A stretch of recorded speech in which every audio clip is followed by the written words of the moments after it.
اول حاجه هنهيم الباب بتاعي حته صنفره، ممكن 150. لو الباب مثلا خشن شويه هيبقى 100 او 120. وهبتدي ان انا اصنفر الباب كويس، مثلا حتت زي دي كده. دي الحاجات اللي انا بهتم بيها. المهم عشان ما اطولش عليك اصنفر الباب بتاعي صنفره كويسه جدا، حته فرشه زي دي. وهبتدي ان انا انفض الباب بتاعي. تاني حاجه عشان تقرب معاك بقى حصى الجوز او الصبغه دي. شويه ميه سخنين على قد الباب اللي معاك، باب 2 3.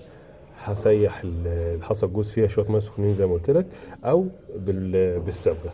حاول تكونوا فاتحين، ما تعملهمش غامقين. اديني شغال كده بحصى الجوز. تمام. بتطلع معاك يعني نوعا ما. لو الخشب ما فيهوش مشاكل ممكن تشطب على الدرجه دي، ما تحتاجش ان انت ترش وتوحد، او لو مش عارف ترش. تمام. وبعد كده هنبتدي ان احنا نصبغ الباب بتاعنا.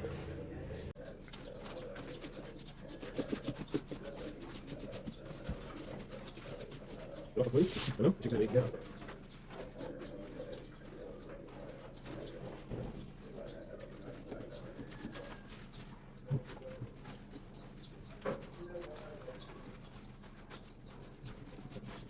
ماشي يا احمد، ماشي نضيف، وماشي نضيف.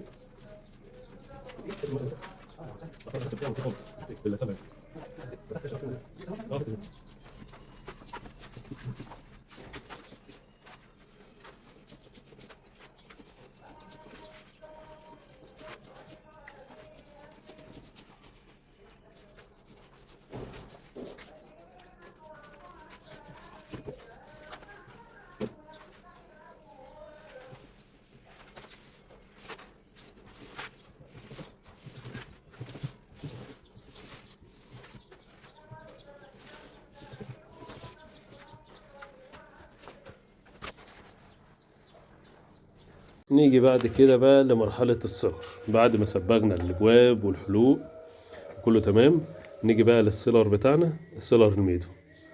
يعتبر احسن سيلر في السوق دلوقتي، وطول عمره ثابت وجوده يعني. السيلر ميدو ده النيو فيرجن بتاعه، الشكل الجديد بتاعه. تمام. بيتخفي بقى بتنر المهندس اللي هو الصاروخين.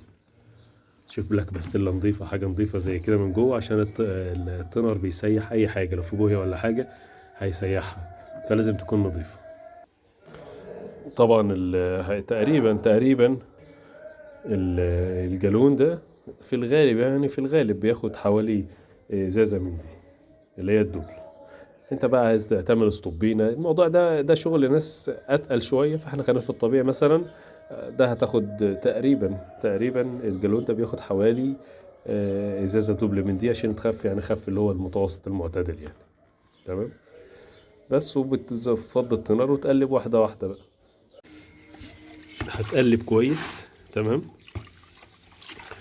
هو ممل جدا في التقليب، فانت يعني ايه بالهداوة كده، واحدة واحدة.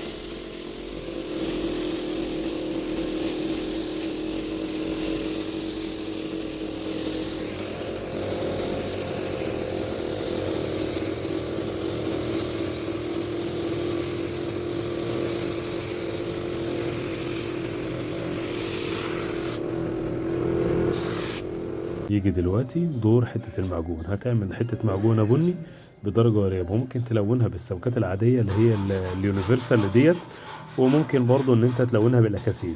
حتة معجونة بلاستيك عادية خالص اهي، وهتلونها.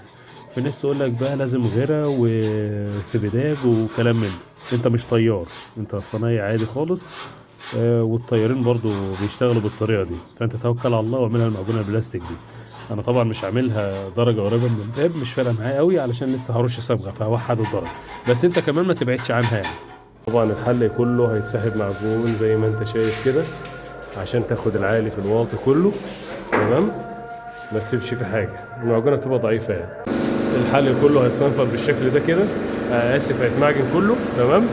الحل احسن تسحبه يعني، عشان ما تفوتش منه اي حاجه. اهو. وتصفيه صنفره. ده بعد ما تصفى صنفره ما بيتبقاش فيه غير الحتت الواطيه.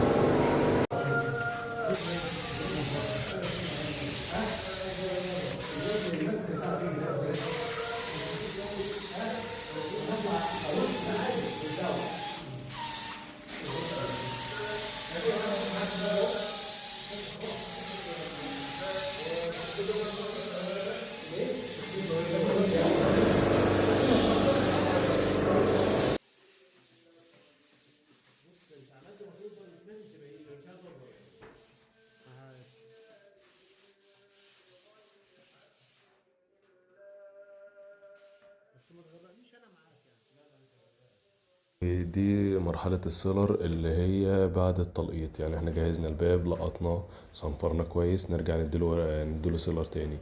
في ناس بتشتغل بالفرشة، بس ممكن الفرشة تسلخ شوية، وهي الأفضل الاسطوبين.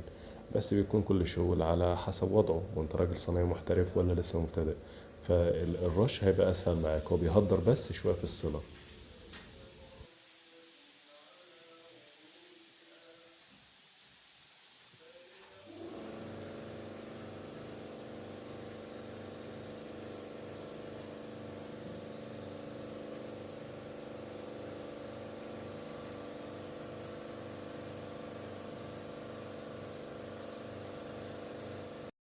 ودي مرحلة رش الصبغة. رش الصبغة دي بيكون لها طريقتين عند الصنايعية. في واحدة منهم بترش مع الورنيش اللي هو الفينش النهائي خالص. بس ده لو انت وصلت من البطانة لدرجة ان الباب بقى خلاص الدرجة قريبة. طيب لو الدرجة لسه فاتحة وبعيدة شوية عن اللي انت عايزه، هتزود من الصبغات دي، تفضي على السيلر وترد مرة واتنين وتلاتة، كله خدمة للباب يعني. تمام. حاجة مهمة، تخلي المسدس بتاعك وانت بترش مفتوح على اخره، الفونيا واسعة، علشان ما يخططش معاك ويبقى منظر الباب مش كويس. وخلي دايما الرش هادي.